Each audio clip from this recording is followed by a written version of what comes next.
Muy buen día tengan todos ustedes.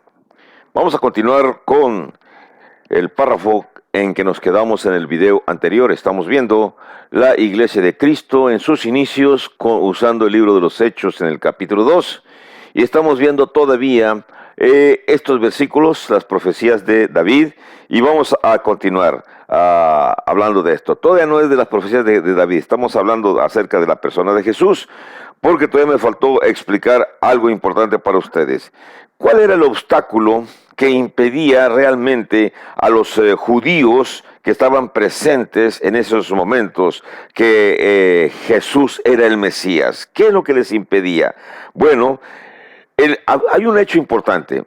Los judíos conocían el Antiguo Testamento y sabían que Moisés había dicho que morir en la cruz era una maldición.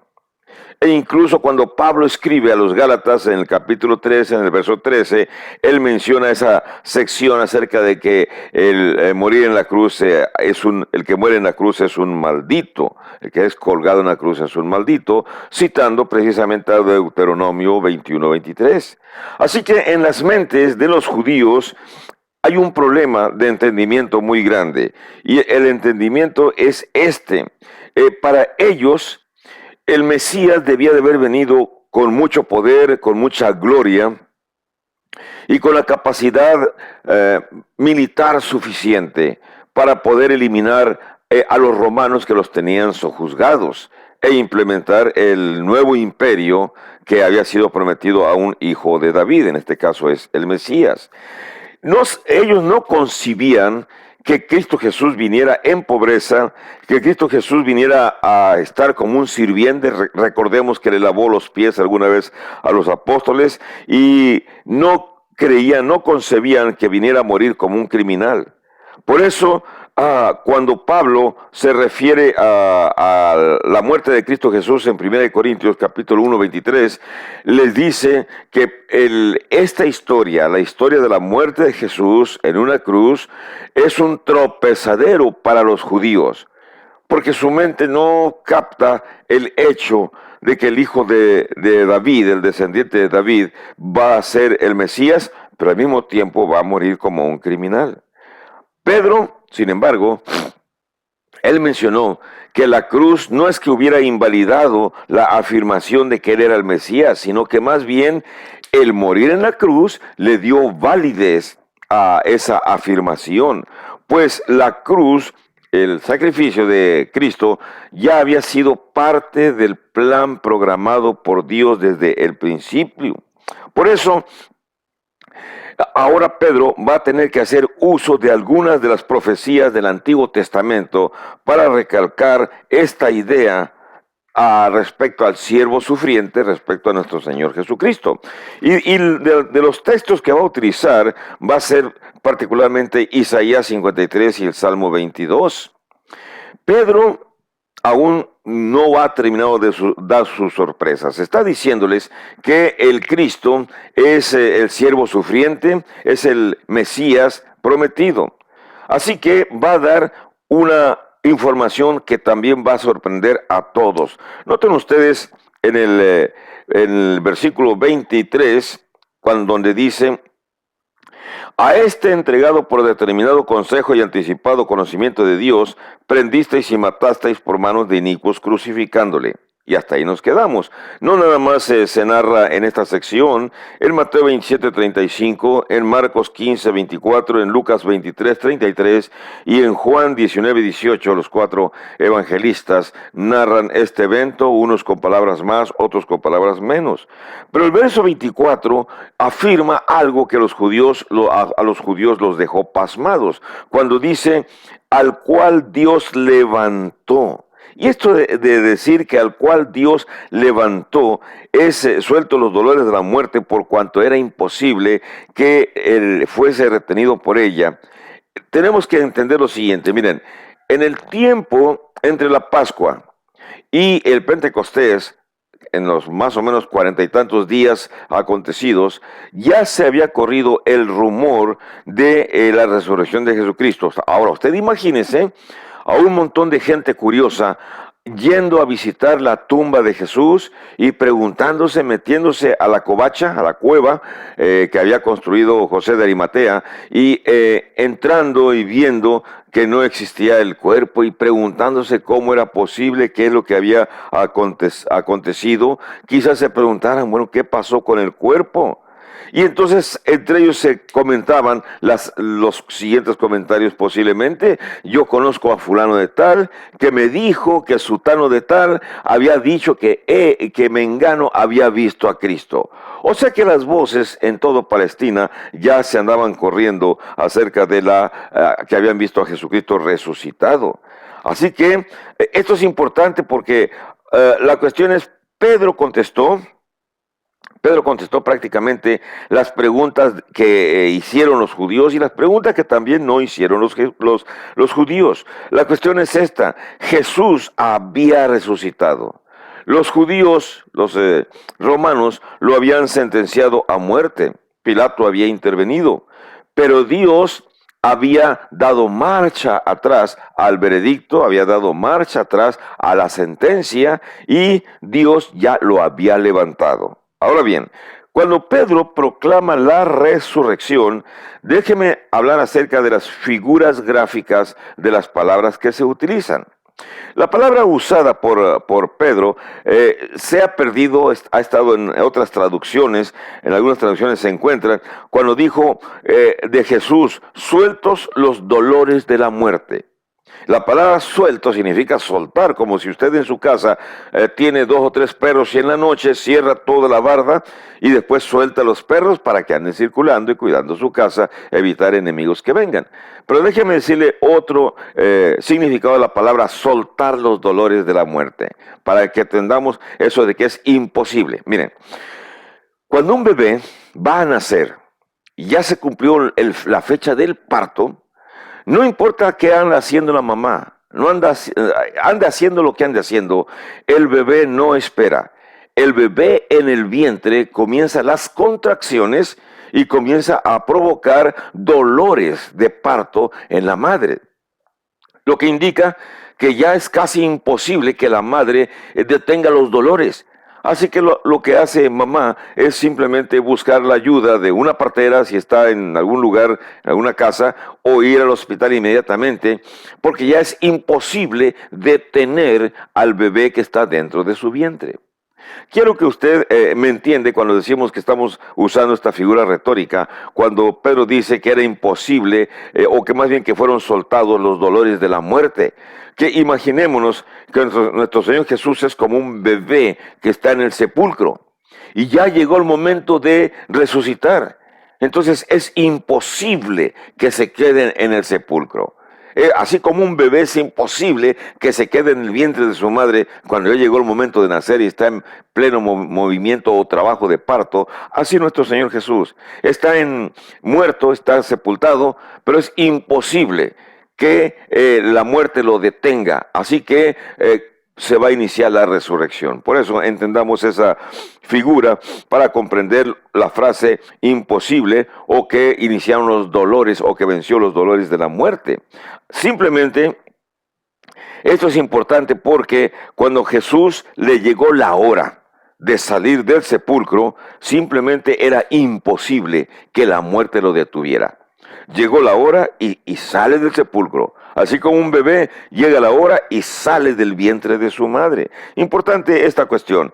Son palabras que a todo mundo debe de emocionarnos. Cuando dice el párrafo 24 al principio: al cual Dios levantó, sueltos los dolores de la muerte, por cuanto era imposible que fuese retenido por la muerte. Así que una vez que sucede la resurrección nos indica el nacimiento, prácticamente el preludio del nacimiento del cristianismo. Como cuando los médicos sacan al bebé del vientre, o ya salió el bebé del vientre, y lo toman inmediatamente de los 2 piecitos, le dan un pequeño golpe para que sus pulmones se contraigan y entonces comienza a respirar y le quiten las flemas que tienen y ya comienzan sus pulmones a trabajar y su corazón a latir más apresuradamente. Nuestro Señor Jesús o el cristianismo en esos momentos de su resurrección comenzó a tener los latidos, el cristianismo comenzó a tener los latidos del nacimiento, del momento que se acerca. La resurrección la van a mencionar los escritores sagrados más de 100 veces en el Nuevo Testamento. Y acuérdense también que los apóstoles fueron testigos de la resurrección, que es algo importante para ser nombrado apóstol. En el capítulo 1, verso 22 de Hechos, cuando seleccionaron a Matías, se menciona que un testigo, un apóstol, debió de haber sido una persona que fue testigo de todos los sucesos, incluido el suceso de la resurrección. Así que los apóstoles modernos de esta época, falsos apóstoles, no tienen el calificativo de haber, o no tienen la garantía de haber visto a nuestro Señor Jesucristo en su resurrección. Aparte de que su nombre no está en las Escrituras y que simplemente es un deseo que ellos tienen para apantallar, para simplemente engatusar a personas que no conocen, pobres personas que no conocen, y entonces aceptan que tal persona o tal fulano es el apóstol de Jesucristo. Los reales apóstoles son los que están escritos en las Sagradas Escrituras. Así que, una vez que sucede la resurrección, ¿cuál fue la actitud que los apóstoles tomaron? Bueno, adquirieron gran valentía y comenzaron a declarar, comenzaron a hablar acerca de Cristo Jesús, que fue declarado Hijo de Dios con poder, según el Espíritu de Santidad por la resurrección de entre los muertos. Estoy citando Romanos capítulo 1, verso 4, donde se encuentran estas frases. Así que la resurrección, ese suceso les dio fortaleza a los apóstoles, a sus voces, les dio ánimo a su corazón. Me imagino la adrenalina corriendo por sus venas y muy emocionados saliendo a proclamar, saliendo a hablar acerca del Cristo resucitado, porque les da el valor que antes no tenía. Y aparte de eso, ellos entendieron que sus pies debían de moverse para cumplir los mandatos que Jesús les dijo cuando les ordenó que fueran por todo Judea, primero Jerusalén, todo Judea, después hacia Galilea, hacia Samaria y después hasta el fin del mundo a proclamar el Evangelio. ¿Qué iban a proclamar ellos? Ellos iban a hablar de la simple noticia, simple para nosotros, pero importantísima para ellos, que Jesús, quien se había proclamado Hijo de Dios, había sido crucificado, había sido muerto, había sido sepultado, había resucitado el tercer día, se les apareció por más de 40 días y después ascendió a los cielos y ahora se encuentra a la derecha del Padre, esperando el momento de la próxima venida. Ese es el mensaje del Evangelio, no es otro. Lo siento por algunas personas cuando les preguntamos, yo les he preguntado, oye, ¿sabes qué es el Evangelio? Y me dan respuestas erróneas. El Evangelio, pues son las buenas nuevas. Bueno, ¿cuáles son las buenas nuevas? No, pues es la Biblia, son las palabras de Dios, es el mensaje de salvación. No, eso no es en concreto el Evangelio. Si usted es un nuevo cristiano y ya se convirtió o no se ha convertido, el Evangelio está sintetizado, después se lo voy a mostrar a usted en 1 Corintios capítulo 15, del 1 al 5, ahí se encuentra sintetizado el Evangelio, como lo mostré cuando enseñé el plan de salvación en mis videos anteriores. Así que, una vez fortalecidos ellos, ya no iban a hablar de un Salvador muerto, sino que iban a hablar de un Redentor que vivía y que estaba a la derecha del Padre, y que todo eso que había sucedido les ayudó, los fortaleció y les dio la capacidad para arriesgar sus vidas por un Señor resucitado. Usted y yo nos convertimos en cristianos y no vamos a convertirnos en cristianos para adorar al Jesús muerto. Vamos a adorar al Cristo resucitado que se encuentra a la derecha del Padre. Está vivo, no está muerto. Ni la muerte ni el Hades pudieron retenerlo en sus lugares. Ahora sí, déjeme hablar acerca de algo más que los apóstoles, en este caso Pedro, va a tener que usar para seguir reafirmando esos sucesos. Va a hablarle a la multitud acerca de las profecías de David. Y al hablar acerca de las profecías de David, Pedro va a contestar. Quizá algunas personas le preguntaron todo. La cuestión es, todos estaban pensando, ¿será verdad lo que dice Pedro? ¿Será realmente todo esto? Miren, para confirmar esa resurrección, Pedro comenzó por mostrarles las profecías del Antiguo Testamento. Y esto es bien importante porque cualquier cosa que nosotros querramos conocer en el presente, tenemos que investigar en el pasado para no equivocarse. Hago este movimiento y yo le llamo el salto hermenéutico. Yo estoy en el año 2019 y inmediatamente regreso al momento de la resurrección de Cristo Jesús, al año, vamos a decir, 33, pero Pedro está en el año 33 y él regresa al pasado para mencionarle a sus oyentes que en el pasado, en el Antiguo Testamento, los profetas habían mencionado acerca de Cristo Jesús. Pedro va a mencionar particularmente el texto de Salmos 16, desde el 8 hasta el 11. Y en ese salmo, él va a decir así, dice, porque David dice de él, veía al Señor siempre delante de mí, porque está a mi diestra, no seré conmovido. Eso lo dijo en el versículo 25, dice, cuando inicia precisamente a hablar de este salmo, del versículo 8. Pedro continuó usando las palabras del Salmo de David y sigue diciendo las palabras continuas, verso 26 hasta el 28 dice, por lo cual mi corazón se alegró y se gozó mi lengua, y aún mi carne descansará en esperanza, porque no dejarás mi alma en el Hades, ni permitirás que tu santo vea corrupción. Me hiciste conocer los caminos de la vida, me llenarás de gozo con tu presencia. Esas frases hasta el verso 28 son parte del Salmo 16 desde el 8 hasta el 11. ¿Cuáles son las palabras claves?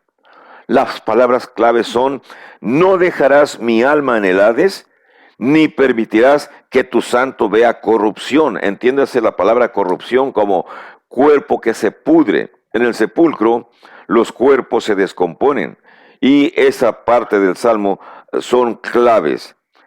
Cristo Jesús no iba a quedar su alma en el Hades, ni tampoco su cuerpo iba a quedar en la sepultura. En el Salmo, David habló como si se refiriera a sí mismo. Y sin embargo, los oyentes entendían la relación entre David y su heredero.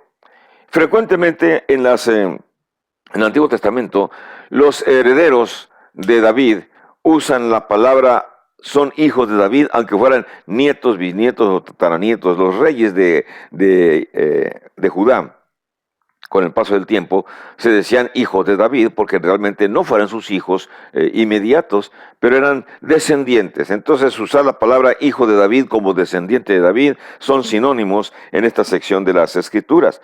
Por eso la pregunta importante que aquí tenemos es, ¿se refería a David a sí mismo o se refería a otro? Bueno, los historiadores han encontrado que la tumba de David existía en los momentos de la crucifixión de Cristo Jesús. La tumba de David existía todavía en Jerusalén. Era la única tumba que estaba dentro de la ciudad, no estaba en un cementerio fuera de la ciudad. Así que Pedro pudo haber argumentado que David no hablaba de ser un santo, refiriéndose a sí mismo. Si usted conoce un poco la escritura, la historia, si no se la voy a decir un poco, David fue un pecador, tuvo un gran problema de adulterio con Betsabé y con el asesinato del marido de Betsabé, llamado Urías Eteo. Debido a eso, él no se puede llamar a sí mismo santo. Así que tendríamos que entender que Pedro va a usar esa historia, pero lo va a usar de otra manera. Cuando Pedro comienza, el verso 29, su frase, noten cómo dice, varones hermanos, se os puede decir libremente del patriarca David, que murió y fue sepultado, y su sepulcro está con nosotros hasta el día de hoy. O sea, recordemos, historiadores nos dicen que en el área de las callejuelas de Jerusalén se encontraba el sepulcro de David. y que los judíos cuando andaban en Jerusalén, bueno, la veían constantemente. Por eso, si esa ciudad, si ese sepulcro estaba dentro de la ciudad, ellos entendían exactamente lo que Pedro está diciendo. Era obvio que David no había resucitado. Por lo tanto, no pudo referirse a sí mismo en el Salmo 16, sino que se estaba refiriendo a otro. En este caso, se estaba refiriendo al Mesías. Así que Pedro dijo lo siguiente, dice: pero siendo profeta, verso 30, y sabiendo que con juramento Dios le había jurado que de su descendencia en cuanto a la carne levantaría al Cristo para que se sentase en su trono. Y aquí se están mencionando el Salmo 89, del 3 al 4, y el 132 en el verso 11. Pero esta es una promesa que se le dio en referencia a 2 de Samuel capítulo 7 del 8 en adelante, donde está hablando acerca de la recompensa a su descendiente. Esta recompensa está en el versículo 30 y 31, donde dice: viéndolo antes habló de la resurrección de Cristo, que su alma no fue dejada en el Hades, ni su carne vio corrupción. Esas son las claves. Su cuerpo se quedó en el sepulcro y luego salió. Su alma fue al Hades, pero luego regresó por su cuerpo para ser transformados. No quedaron en esos lugares. Así que nuestro Señor Jesucristo venció al Hades y venció la muerte. Así que Pedro estableció que David había profetizado que el Cristo no iba a permanecer en el sepulcro ni iba a permanecer en el Hades. Y era necesario que para que eso sucediera hubiera una resurrección. Imagínense a la multitud, a los oyentes, otra vez, escuchando esta información que suena increíble, porque realmente esto es un suceso increíble, es tremendo, es algo que nos debe de mantener firmes o a usted adquirir la fe suficiente para creer en Cristo Jesús. Pedro, cuando hablamos de los versículos 27 hasta el 31, Pedro se está refiriendo a los 3 días que nuestro Señor Jesucristo permaneció en el sepulcro. Y no dejarás mi alma en el Hades, ni permitirás que tu santo vea corrupción. Son frases, son claves importantes, las repito 2 o 3 veces. Cuando Jesús estaba en la cruz, ¿recuerden lo que le dijo el ladrón? El ladrón confesó, reconoció y le dijo: Señor, acuérdate de mí. Y entonces Jesús le dijo: te aseguro, te juro, te digo que hoy estarás conmigo en el paraíso. La palabra paraíso, en uno de mis videos anteriores, cuando enseñé el plan de salvación, mencioné acerca de el Hades, dividido en 2 secciones, una sección llamada paraíso y otra sección donde están las almas de los que están siendo castigados. Y ahí en el seno de Abraham, en el paraíso, es lo que entendemos a donde fue nuestro Señor Jesucristo y a donde fue también aquel ladrón cuando se le prometió que iba a estar con Cristo en el paraíso. Ahora, es importante esto porque podemos entender, mucha gente puede entender el paraíso como el cielo. Todavía no es. Todavía no ha sido así. ¿Por qué? Porque Jesús dijo en Juan 20:17, dice: aún no he subido a mi Padre. O sea, en las apariciones todavía no había subido a su Padre, pero se había regresado del Hades para estar recuperado con su cuerpo y estar haciendo lo que tenía que hacer al aparecérsele a los discípulos. Así que en Hechos 2, 27 y 31 nos informa dónde es que Jesús y el ladrón penitente se van a encontrar. Van a estar en el Hades. No se van a quedar ahí, pero ahí van a estar al menos Cristo Jesús, por una corta temporada de tiempo, 2 días, 3 días, y después va a regresar. Así que, si usted no se acuerda dónde fue el Hades, le sugiero que revise mis videos anteriores o busque, lea la historia de Lucas 16, 22, donde Lázaro fue precisamente al paraíso, fue al seno de Abraham, que se encuentra en el Hades. Y el ladrón penitente se entiende que también fue a ese lugar. Pero usted y yo no. Usted y yo cuando muramos, nuestros cuerpos irán a la sepultura y nuestros espíritus irán al Hades. Y la sepultura y el Hades nos van a mantener ahí firmes. No vamos a resucitar en esos momentos. Nos va a mantener firmes hasta cuando llegue el final momento. Y el final momento va a ser cuando venga la resurrección. Déjeme leerle un párrafo de 1 Corintios, capítulo 15, del 52 hasta el 57. Donde hablamos de esta cuestión. Se lo leo así. Dice, en un momento, Pablo inicia a los Corintios en el 51, dice, he aquí os digo en misterio, no todos dormiremos, pero todos seremos transformados. En un momento, en un abrir y cerrar de ojos, a la final trompeta, porque se tocará la trompeta, y los muertos serán resucitados incorruptibles, y nosotros seremos transformados. Porque es necesario que esto corruptible se vista de incorrupción y esto mortal se vista de inmortalidad. Y cuando esto corruptible se haya vestido de incorrupción y esto mortal se haya vestido de inmortalidad, entonces se cumplirá la palabra que está escrita, sorbida es la muerte en victoria. ¿Dónde está, oh muerte, tu aguijón? ¿Dónde, oh sepulcro, tu victoria? Estas frases que aquí aparecen hasta el versículo 50 y 55 nos da una idea de que no habrá muerte, no habrá victoria del Hades sobre de nosotros, sino que en el futuro habrá una resurrección.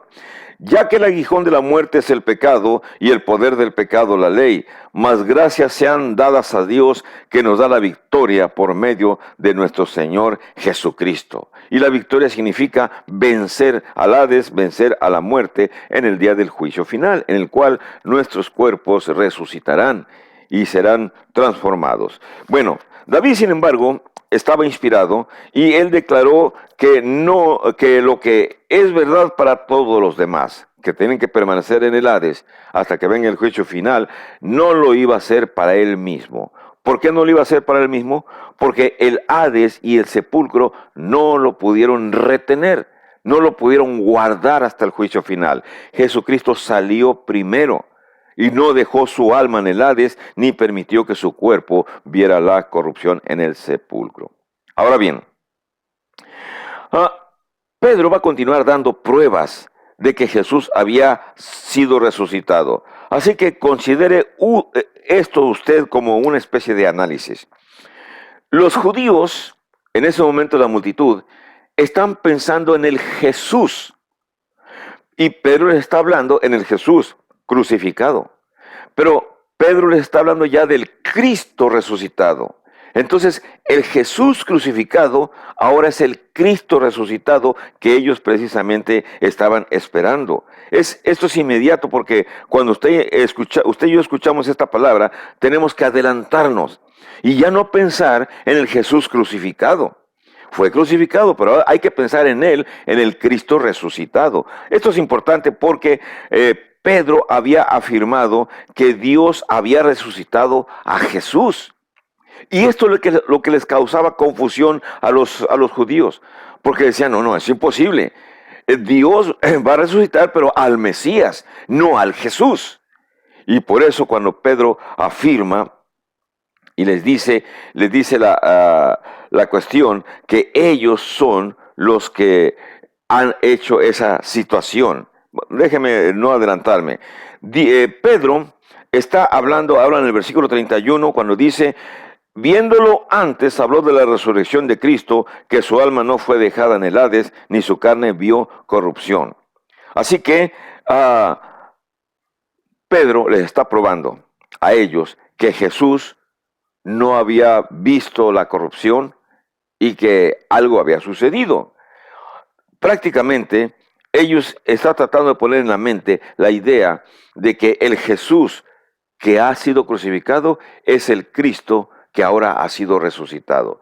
Difícil para ellos entenderlo. Y en la próxima clase voy a hablar del versículo 32, cómo presenta Pedro precisamente esa situación, cómo van a mencionar ellos su fe, se va a fortalecer su fe porque ha sucedido el gran milagro. Gracias por su atención y nos miramos en el siguiente video.